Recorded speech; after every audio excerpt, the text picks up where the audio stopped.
성도 여러분, 새해가 밝았습니다. 새해에도 여러분에게 하나님의 나라가 충만하게 임하여 하나님의 풍성한 은혜와 평강이 넘치기를 축원합니다. 오늘부터 저는 몇 시간에 걸쳐서 모세를 통해서 일하시는 하나님에 대해서 나누고자 합니다. 애굽의 총리가 된 요셉으로 인해서 야곱의 가족들은 모두 애굽으로 내려갔습니다. 총리의 가족들이기 때문에 처음에는 애굽 사람들이 야곱의 가족들을 잘 대해주었습니다. 그러나 점점 세월이 지나가면서 이스라엘 사람들은 큰 민족을 이루어갔고 요셉을 알지 못하는 왕이 즉위를 하자 이스라엘 백성들은 애굽 사람들에게 위협적인 존재로 여겨졌습니다.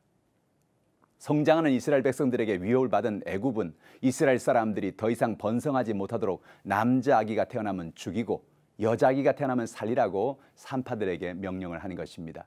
이런 시기에 모세가 태어났습니다. 오늘 우리에게 주는 말씀이 무엇일까요? 첫째로, 하나님께 맡기면 하나님이 책임져 주십니다. 출애굽기 2장 1절로 2절에 보면 레위 가족 중 한 사람이 가서 레위 여자에게 장가들어 그 여자가 임신하여 아들을 낳으니 그가 잘생긴 것을 보고 석 달 동안 그를 숨겼으나 라고 말합니다. 모세가 태어날 때 그 산파와 부모가 보니 아기가 잘생겼습니다. 그들은 그 아기를 차마 죽일 수 없었습니다. 모세의 부모는 모세를 3개월 동안 숨겨 키웠습니다. 그러나 목청이 큰 사내 아이라서 더 이상 숨겨 키울 수가 없게 되었습니다. 모세의 부모는 모세를 하나님께 맡기기로 결단했습니다. 갈대 상자에 역청을 발라 방수 처리를 하고 그 가운데 모세를 누이고 나일강에 띄워 보낸 것입니다. 나일강에 모세를 띄우는 순간 모세의 부모는 모든 것을 하나님께 맡겼습니다. 이제 그들이 할 수 있는 것은 아무것도 없었기 때문입니다.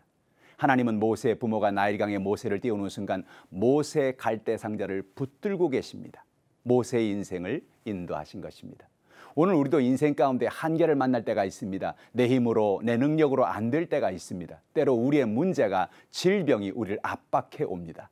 그때 우리는 모든 문제를 하나님의 손에 맡겨야 합니다. 하나님께 맡길 때 하나님은 일하십니다.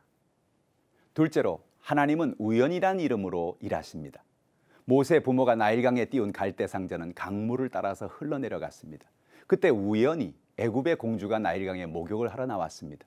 그리고 우연히 갈대 상자에서 아기 우는 소리를 들었습니다. 공주는 그 갈대 상자를 가져오라고 명령해서 그 안을 들여다보니 한 아기가 울고 있는 것이었습니다. 출애굽기 2장 6절에 보면 열고 그 아기를 보니 아기가 우는지라 그가 그를 불쌍히 여겨 이르되 이는 히브리 사람의 아기로다 라고 말했습니다. 공주는 그 아기를 보는 순간에 마음에 불쌍한 마음이 들었습니다. 누군가 히브리인이 키우다가 사내 아기이기 때문에 키우지 못하고 강물에 띄운 것을 알게 되었습니다. 그 마음속에 불쌍한 마음이 든 것이죠. 그래서 그는 자신이 키우기로 결단했습니다. 공주는 우연히 그곳에 나가서 모세를 만나는 것이 아니었습니다. 모세의 부모가 하나님께 모세를 맡길 때 하나님이 우연이란 이름으로 모세를 만나게 한 것입니다. 이것이 하나님이 일하시는 방법입니다. 오늘 여러분에게 어떤 문제가 있습니까? 하나님을 만나고 하나님을 의지하고 하나님을 바라보고 기도할 때 하나님은 우연이란 이름으로 우리를 만나주시는 것입니다. 우연히 거래처를 만나게 되고 우연히 돕는 사람들을 만나게 하시는 것입니다. 셋째로, 상한 마음은 치유되어야 합니다.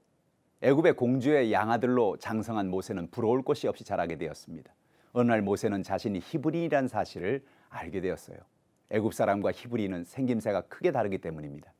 그는 어려서부터 주변의 애굽 사람과 다른 것에 대해서 많은 상처를 받았을 것입니다. 모세는 애굽의 공주에게 자신이 왜 다른 사람과 외모가 다른가 끊임없이 물었을 것입니다. 어느 날 애굽의 공주는 모세의 출생의 비밀을 이야기해 주었을 것입니다.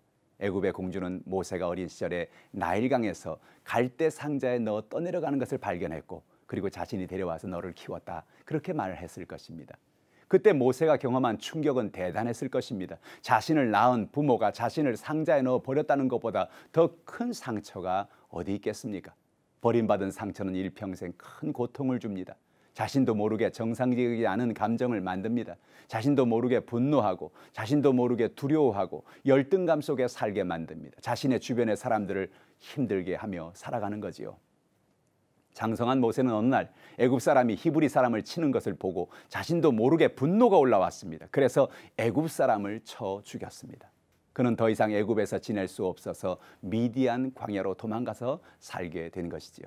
우리의 상한 마음은 치유되어야 합니다. 우리가 어린 시절부터 받은 상처는 성인이 되어 나도 모르게 이와 같이 튀어나오기 때문입니다.